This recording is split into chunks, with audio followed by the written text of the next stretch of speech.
ai coi không coi gì ai kìa. Ôi giờ tụi ấy lúc cờ có đen không? Nếu mà xin tụi ấy lúc cờ có đen.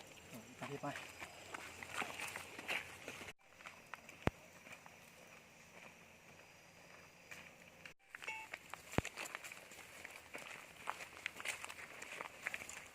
Người ta chưa làm đúng không?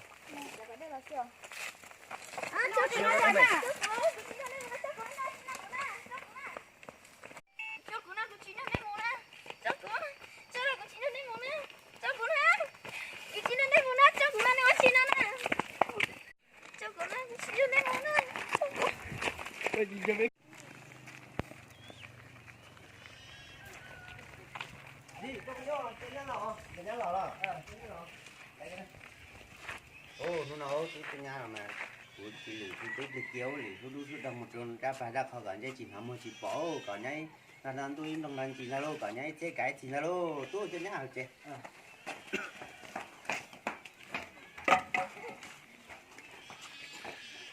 Tụi bà, cháu này, tụi bà gì phải vậy chứ? Chú cùng, gì đó, đi phải, ok, muốn nè tôi, chưa?